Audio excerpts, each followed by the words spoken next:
Sveiki, čia Seimo narių vlogas, o aš Marius. Šiandien pakalbėkime potėme iš didelės plačios temos apie švietimą. Tai yra mokytojai. Nekalbėkime apie Vilniaus, Klaipėdos ar Kauno prestižinių mokyklų, pakalbėkime apie mažų kaimų, miestelių, miestų, bažnytkaimių, cetvirkaimių, kaimetkaimių, provincijos šviesuolius, mokytojus. Emigracija trenkė labai stipriai. Vidurinės mokyklos tampa pagrindinėmis mokyklomis, pagrindinės mokyklos tampa pradinėmis mokyklomis. Galiausiai jos visai užsidaro. Vaikai turi važiuoti į seniūnijų ar savivaldybių centrus ir ten vyksta 20-30 km nuo savo namų į mokyklą įgauti žinių. Važiuojant mokiniams mažėja ir mokytojų atlyginimai, tai yra mažėja darbo valandos. Kai kurie mokytojai net netenka darbo ir kai tu turi mažiau pamokų, vis tiek tau prideda kažkokių tai papildomos veiklos, už kurią visiškai nemokai. Pavyzdžiui, tu turi 20 valandų per savaitę padirbėti ir tarkim neturi pirmos antros pamokos, tau sako, kodėl tu čia dabar laisvas. Atvažiuok čia pasižiūrėti, kaip mokiniai ruošiasi 100-dieniui. Įsivaizduokite, 25 metus dirbi pedagoginį darbą, nu tiesiog pedagoginį tu mokai kitus savo žiniomis, atiduodi visą save, kad išmokytum tą vaikelį, kuris sako, koks čia dabar naujas apsas iš jo, koks dar naujas apsas, aišku, nebuvo dar prieš 25, bet supratote, kad ne visi yra gabūs priimti mokslus, taigi tu vis tiek jiem atidėjai energiją.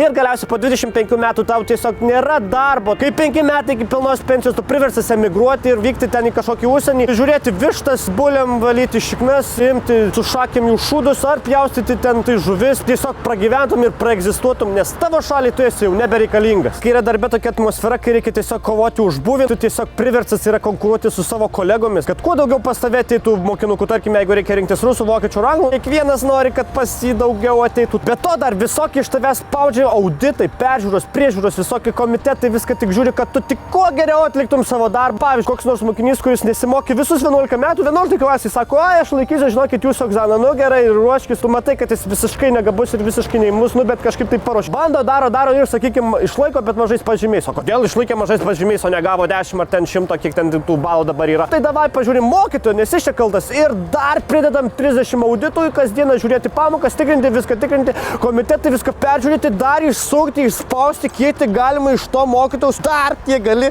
išspausti. Mokytojai irgi patys viską puikiai supranta ir susigalvoja mitingėlį, boikotėlį ar kažkokį streiką ir kokį 4-7 pasirodo gatvės ir parekaloja. O kodėl taip yra? Nes miestuose gal ir turi kažkokių alternatyvų. Provincijų yra taip, kad ateina vadovai, sako, tu norėsi pastreikauti, tik pabandyk. Kitą dieną jau žiūrėk, jeigu tu ten parekalausi, kažką pasakysi, kad aš irgi noriu būti padariu žmogum, aš irgi norėčiau biškai gerai gyventi, nes mokau jūsų vaikus švietimo ir visokių žinių jums įdedu. Ant stalo rasi kitą dieną tokį prašymėlį, kur bus parašyta lietuvių graži kalba suformuluotas toks sakinys, kad mane prašau atleisti rytoj laisva valia nuo darbo, nes aš nenoriu dirbti daugiau čia dėl savo asmeninių priežasčių ir palikta vietelė užpildyti tik tavo parašiukui. Bauginti mokytojai sėdi, tiesiog klauso, žiūri, kas čia bus ir nenori paleisti savo to paskutinio galimybės dar padirbėti ir gauti kažkokių tai pinigėlių iš egzistavimui. Ne nuo to galo pradedame rūpintis mokytis, ne auditais, ne visokiam komisijom ar patikrinimais, reikia žiūrėti juos, reikia juos mylėti, gerbti ir į juos investuoti, nes nuo jų priklauso mūsų švietimas. Jie ugdys tuos, kurie auga ir bus mūsų Lietuvos ateitis. Audituoti reikia tie, kurie yra valdžioje, kurie 4 metus šitaip nekoja ir tyčiasi iš mokytojų. Dabar reikia investuoti ir dalyti jiem kuo geresnės sąlygas. Reikia švietimą padaryti prioritetu numeris 1.